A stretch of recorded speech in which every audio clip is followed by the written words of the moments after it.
trending around the world is Aide Osakwe from the famous Ogidi land. Absolutely. The land of giants. The land of giants. All the Ogidi people love to hear all this praise that you give us every morning. We're here for it. Thank you, Dr. Abati. Good to see you. Good morning. Good to see you. Bye. Good morning, Annie. Good morning. How are you? I'm well. I see your engagement glow. Oh, my goodness. Into the week. I love love. I can't help myself. Oh, that's sweet. Thank you. Yes. Having traveled all the way from Zimbabwe to find love in Nigeria. Right? Of course. Exactly. You are the archetypal lover girl. I'm a lover girl. Absolutely. I love that. Adifemi, good to see you here. Good morning. Good morning. How Good are morning. you? I'm well. And good morning to everyone out there. Thank you all for starting your day with us. But before we start what's trending today, we want to bring you some very sad breaking news, where we're now just learning that the world-renowned Nigerian author Chimamanda Ngozi Adichie and her husband, Dr. Mairo-Ese, have lost one of their twin boys. Now, we got a statement that we received, just a few minutes ago from Omawumi Okpe, who says, "We're deeply saddened to confirm the passing of one of Ms. Chimamanda Ngozi Adichie and Dr. Mairo-Ese's twin boys, Nkanu Nnamdi, who passed away on Wednesday, the 7th of January, 2026, after a brief illness. He was 21 months old, and the family is devastated by this profound loss. And we request that their privacy be respected during this incredibly difficult time. We ask for your grace and your prayers as they mourn in private. No further statements will be made. And we thank the public and the media for respecting their need for seclusion during this period of immense grief." And, this is just an unimaginable loss for their entire family. May his soul rest in peace. And I don't know if, anyone wants to say just a few words about this horrible tragedy that we're just learning about. It is. Tiffany. You can't imagine anybody wants to talk on such a horrible story. It is for people who are parents, people who are not parents. It is quite literally the worst thing in the world to lose a child as a parent. It's a experience that we don't ever expect. So to see this news, it is devastating and heartbreaking. Just as you read it, just the shivers that run through the body. So we do extend our deepest condolences to Chimamanda herself and to her husband and to their entire family at this time. And we pray that there won't ever be a loss like this that affects them or anybody else in this way again. And just to chime in on that, I do pray that the public heeds their request for privacy during this difficult time. It's a deeply private, should I call it experience that they're going through, and it doesn't need to be tampered with, doesn't need to be tainted. Social media these days no longer knows what's taboo, what's sacred, and I just continue to plead with the public to just allow them to be in this time. Absolutely. Well, certainly no parent, whether a father or a mother, wants to lose a child, because we're talking about a loss that is irreparable, that is irreversible, and that speaks to the sensitivity of this kind of development. You all know that Chimamanda Adichie is one of our beloved diamonds in Nigeria, so anything that affects her is likely to also affect many of us as members of the same humanity. So we condole with her, and we pray that the Almighty Father will console her and her husband, and that the future will be brighter. And may the soul of the departed, young man rest in peace. Very painful for all of us who love, procreation and love humanity, and particularly love Chimamanda Adichie. But we're all human beings. There are bright moments, there are dull moments. May God grant the couple the courage to stand up to this adversity and move on. Absolutely. Nkanu Nnamdi, may his soul rest in peace. We'll now start what's trending today with reactions trailing comments made by the FCT Minister Nyesom Wike on what feels like his multi-city tour of Rivers State. Now, speaking yesterday in Ahwada East, He publicly called the current state governor, Sim Fubara, a bad child because, according to him, he killed a critical youth empowerment program in the state. But meanwhile, in Asari Toru local government area, Wike also congratulated in advance his rainbow coalition of candidates drawn from across the political parties, assuring they'll all be elected in 2027. Let's watch. I employed the River State youths, 10,000. The person we handed over power to, instead of allowing the 10,000 youth to cancel that job. 10,000 youth. A bad child is a bad child. Nigeria used to respect us. But I don't know what it is today. You will tell. Now, all of these stops that we've been talking about this week is Wike personally traveling to the 23 local government areas of River State to show his appreciation to the people he says stood by him and the president in 2023. And I'll take some quick reactions. Paul says, Wike canceled a River State scholarship scheme that benefited even children of the poor, Buguma Fishing and Songhai Farm. Not that he employed 10,000 youths, he approved them before leaving office and Fubara canceled. Why didn't he employ them at the beginning of his tenure? Then the chairman tweeted, a whole elected governor is a child to Wike. This is what democracy has turned into in Nigeria. And finally, Benny wrote, who is taking charge of the FCT? And that last tweet is especially apt because it's what a lot of people on social media have been wondering. Because while Wike is in Rivers, police in Abuja are now investigating what appears to be the return of one-chance operators in the federal capital. Yesterday, we talked about the death of nurse Chinemerem Chukwumeziem, and we have pictures of her. But now we're learning also that Princess Mediatrix there on the right, a former treasurer of the Nigerian Bar Association, was discovered earlier this week along the Kubwa Expressway with her bag flung a short distance away from her body. Now, the FCT police PR officer, her name is Josephine Aide, on Wednesday confirmed this incident and that investigations are ongoing to figure out the circumstances around the killings. And Dr. Abati, I'll come to you on this because we talked about this yesterday. Wike is in Rivers. He isn't necessarily in charge of security in Abuja, but it's almost as if people are still holding him accountable for what happens there. So how should we see these two stories together, if at all? Okay, I made the point yesterday that we should not overstretch the logic. The fact that Wike is in Port Harcourt on a frolic of his own, as it were, does not mean he's responsible for the security problems in the Federal Capital Territory. The Federal Capital Territory has a special dispensation. You have in that Federal Capital Territory alone the Brigade of Guards, you have the DMI, you have the DSS, you have the police, you have the civil defense, you have, a multiplicity of security agencies whose primary responsibility is to fulfill the objective of Section 14(2) of the 1999 Constitution, which is to ensure the responsibility of government to provide security and welfare for the people of Nigeria. It's not an individual responsibility, it's an institutional responsibility. And that's why I say, whether Wike is in Abuja or not, if there are security problems, it's not about the individual sitting down there. It's about the integrity of the institutions responsible for security. And that's what we need to strengthen, is the system that we have to strengthen. So even if Wike were in Abuja, he himself could be adopted.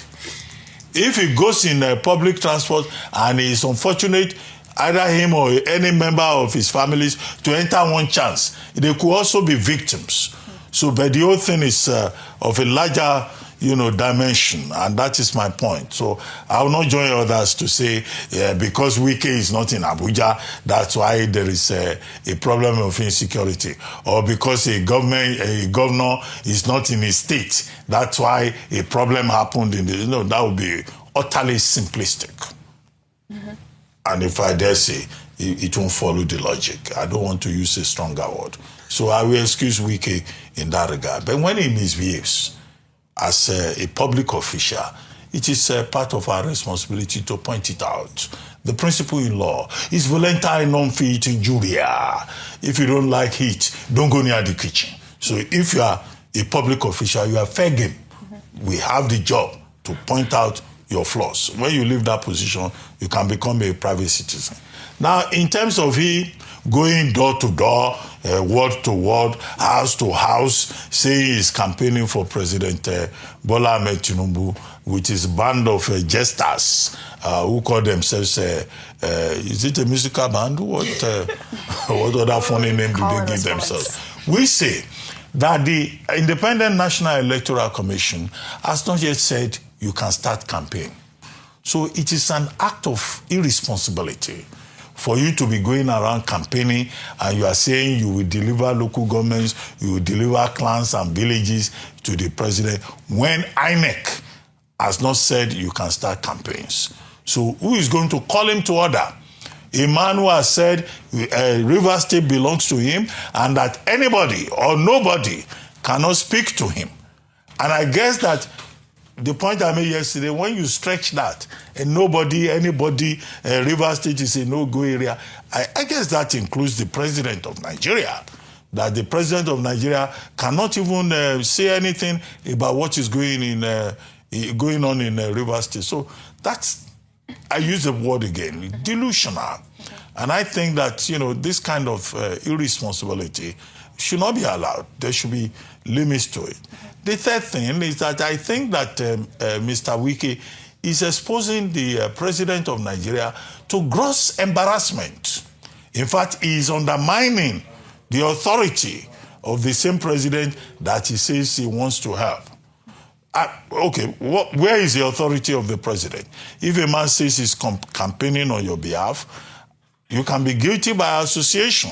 And then you look the other way. Your administration looks the other way. You are violating the same guidelines and principles and provisions and protocols of the electoral body. And the onus is on the president to ensure fair play, to ensure that there is a level playing field for everybody. The fourth point is that Minister Wike, which is the point we have said again and again on this platform, no matter whose ox is God, is fighting in the People's Democratic Party, who have said he's not members of the party have said he's not a member of their party. He has been expelled. The same party, the president's party that he says he's helping, they have said he's unknown to them because he's not a member of their party. So where is his authority coming from? On whose authority is he acting and, heating up the polity? So these are the various issues. But let us just hope that at the end of the day, when the president returns, maybe the president will be able to call his self-appointed gladiator, campaigner, promoter to order. And that the president himself will have will summon the authority to say, please, enough is enough. Stop embarrassing me. Because the same way this particular politician has divided the PDP, he can even end up dividing the president's party that has said he's not a member. The chairman of the party is complaining. The spokesperson of the party is complaining. The national secretary, which is the title of Senator Bashiru, is also complaining. So what's going on? We ask, what is going on? And that is a fair comment for those who talk about fairness. Yes, I know you want to move on, but we have some breaking news from our newsroom, which is that in relation to this, members of the Rivers State House of Assembly have begun impeachment proceedings against Governor Fubara. That's currently ongoing. That's coming from our newsroom. So, just speaking to all of these dynamics, in the morning, I remember I had said that, well, this is a gamble he's taking. That's Nyesom Wike, and it'll be interesting to see whether this is a gamble that will pay off. But in essence, I think the major thing is that, which is the point I'd made in the morning, is that Nigerian politics is Machiavellian in nature. It's about those who have the most power, and power in this climb is money.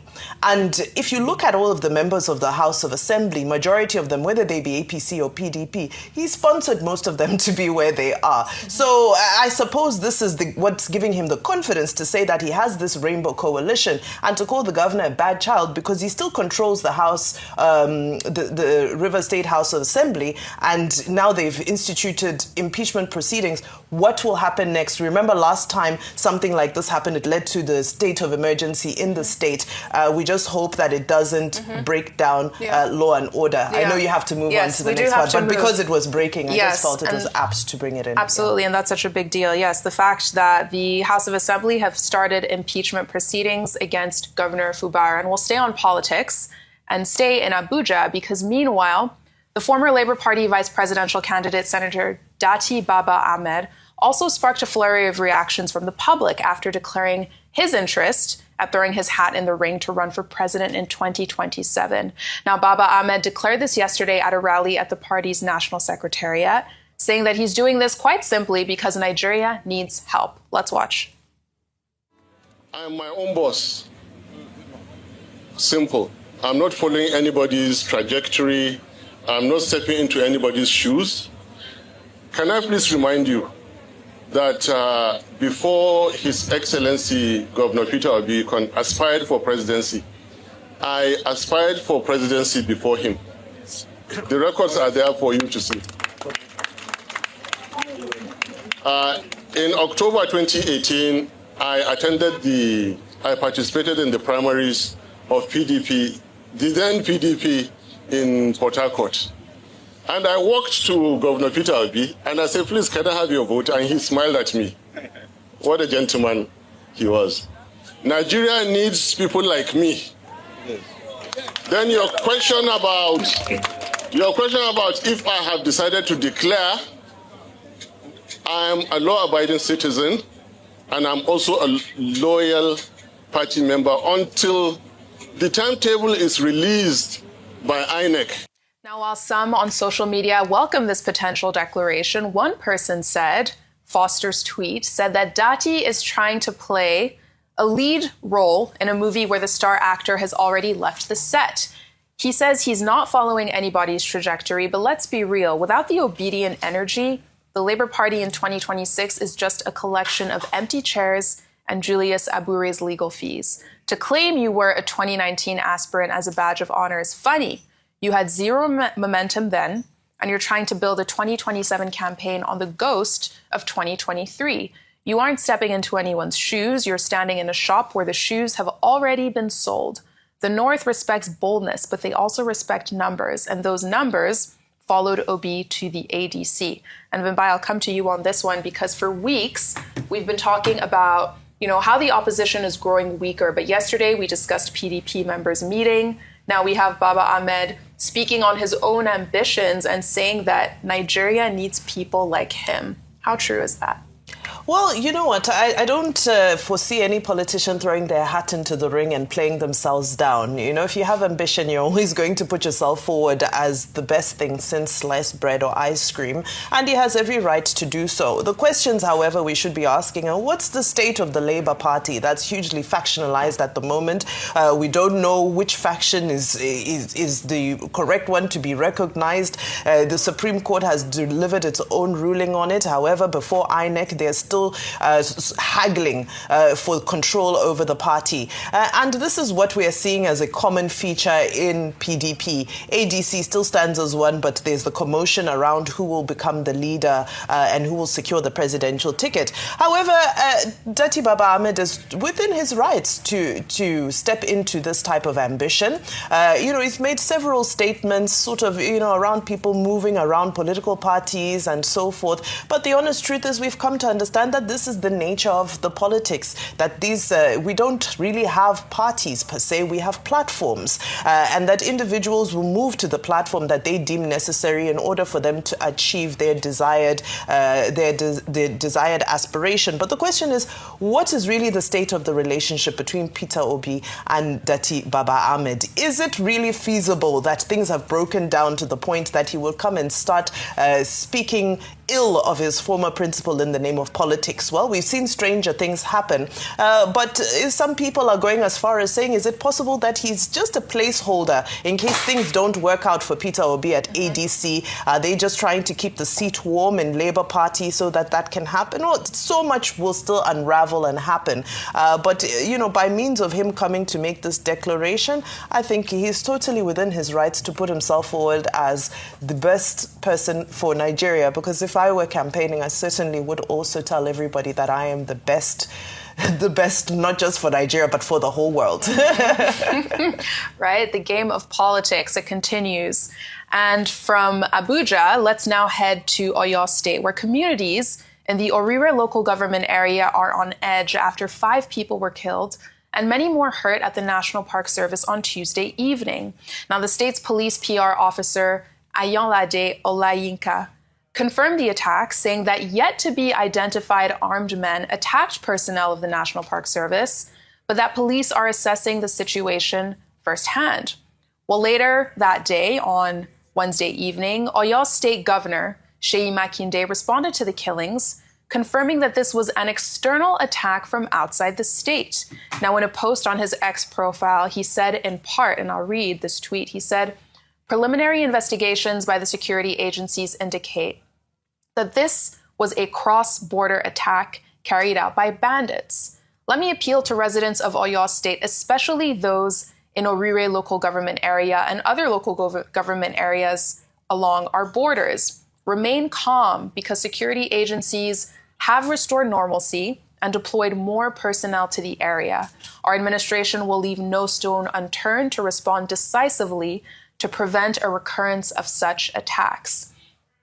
So, Adefemi, I'll come to you on this. How should Oyo State and the broader Southwest be looking at this development in light of the governor confirming that this was a cross-border attack? How much of a threat is banditry or terrorism, however we're calling it, a spillover? How much of a concern should that be for the Southwest right now? No, it is a legitimate concern, because as we're looking at with this situation with Oyo, with what the governor has said, he quite literally said that this is a cross-border attack. They've come from outside our state to attack us in our state. And that immediately, sets off alarm bells that this is a crisis that is moving southwards, that if you are among the faction of people who feel as though insecurity is a northern problem, or a problem that is certainly at arm's distance away from you, situations like this will cause you to sit up straight and say, this is a situation that we have to really focus on. So for the Oyo State government, for Governor Seyi Makinde himself, this is a very crucial time for him to show the type of leadership he is made of.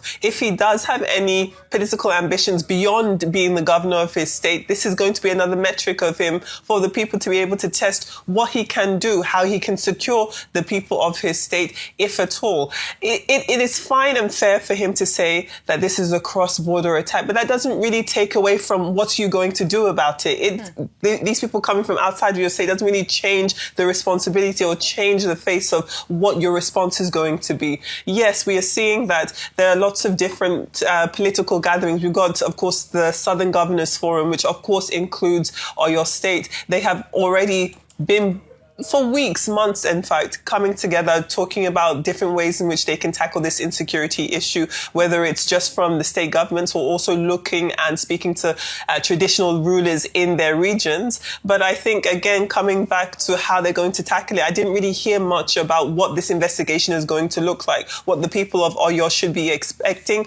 And yes, it is fine and fair for a governor to say, don't worry, this is an issue that came from outside. But really, we're a bit late in the day now. He has to really do something to make his people feel secure. And then for other people, my own state is just below, it's south of Oyo. So, I mean, clearly there's a legitimate concern across the region. Absolutely. Okay, 2 quick comments. The first is about the situation in Oyo State. In the statement on X by the governor of Oyo State, he's saying that, look, this is coming from neighboring countries. The expression used, I think, is cross-border. Now, what it means is simply that nobody is safe. Oyo State is bordered by Ogun, Kwara, Niger, Osun, and that whatever problem we have in other parts of the states, they are also experiencing it in the northern part of Oyo State. And the affected place is National Park Service area in Orire local government area, where 4 forest guards have been killed, and one is in a very serious condition of injury. The point we keep making, that the government still needs to do a lot more. And you ask the question, where is Amotekun, which is the Western Nigeria, security network? Where is it? Where is Sunday Igboho?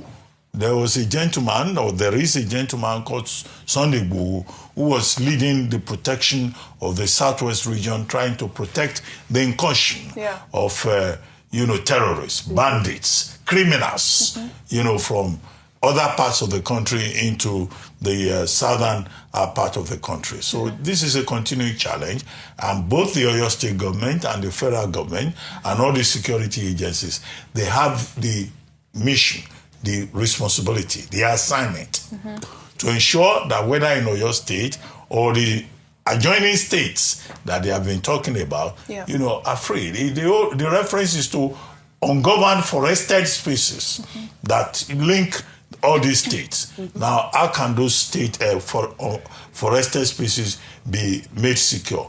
At a time when the president of Nigeria himself has talked about forest guards and has directed the Department of State Services to recruit more forest guards to secure those ungoverned spaces. Quickly, on the situation in Rivers, I think it's a developing story.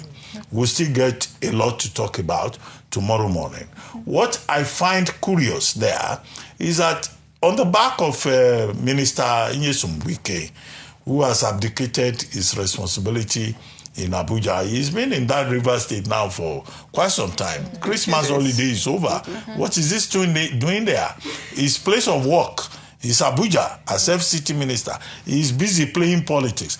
One report stated that he was he is in the House of Assembly of Rivers State, witnessing and supervising impeachment proceedings against the sitting governor. That's an act of impunity. After he had said the Rainbow Coalition will take over the state and fill every position. But as I said, it's a developing story, and I hear that one TV station that is covering the proceedings is now under pressure and is having to say, we are not part of this, so we were invited to come and cover something else. We don't know that we have been brought in, ambushed, to come and cover impeachment proceedings. But we'll get all the details by tomorrow morning or later today, since we're in the age of news as Indomie, traveling as at the speed of light. Yes. So let's just watch development and see. But if it is true that Wike is in that House of Assembly overseeing proceedings, that would be the height of impunity. I want to assume that it is not true. Yes, and like you said, we'll keep watching that story about this new report that impeachment proceedings have been launched against Governor Fubara. But now let's take our next story from Lagos, where the state task force says that they're pushing to bring order to the roads after announcing the arrest of 32 people, also known as Omotaku, during a coordinated operation on Tuesday.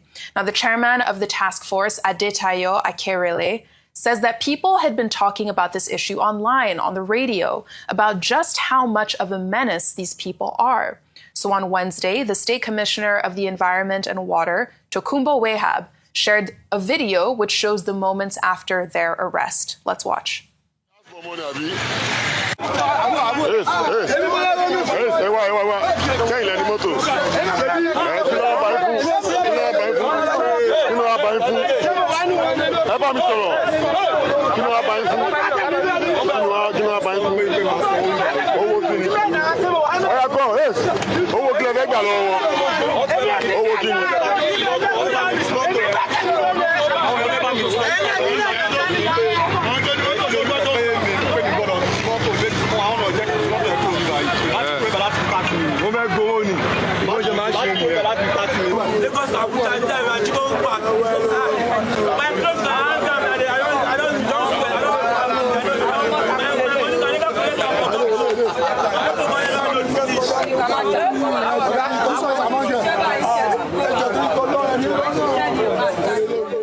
Now, A lot of responses to this video suggest that some of these individuals should work on a farm to build the agricultural industry. Some people have said that these people should be put in the military to deal with insecurity. And whether or not that's the right course, the big issue here is clearly a lack of jobs and the state of underemployment in the country.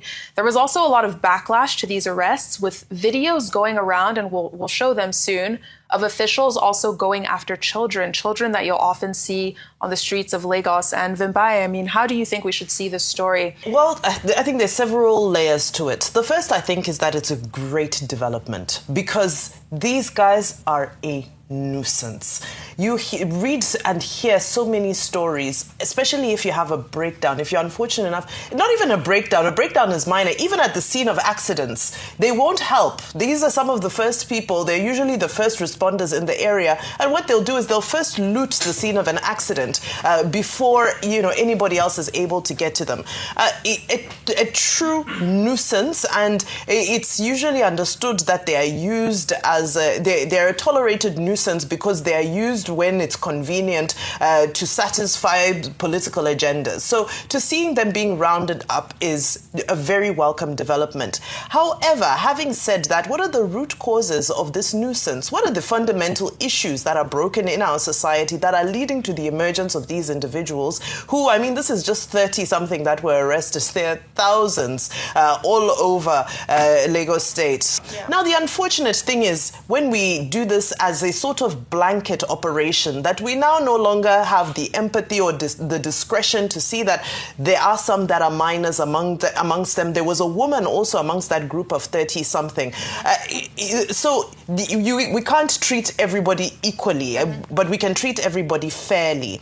Those children do need to be protected. They need to be rehabilitated, taken back into school. The ag bearers, I don't know if they're capable of rehabilitation. We can try. However, I like the idea of putting all that exuberant energy to good use on farms and in military and so forth. Yes. I think that's a very good, very useful way for them to express the energy that they have to commit all manner of nuisance and atrocities all over the state. Absolutely. We'll keep watching that story as well, but, let's end on a slightly more positive note, where we saw the Lagos State Governor, Babajide Sanwo-Olu, showing off some of his signature dance moves on Tuesday at the National Theatre. It's been making the rounds on social media, and he's fully vibing with performers as part of the activities. We'll talk about it after we play the video. Let's look.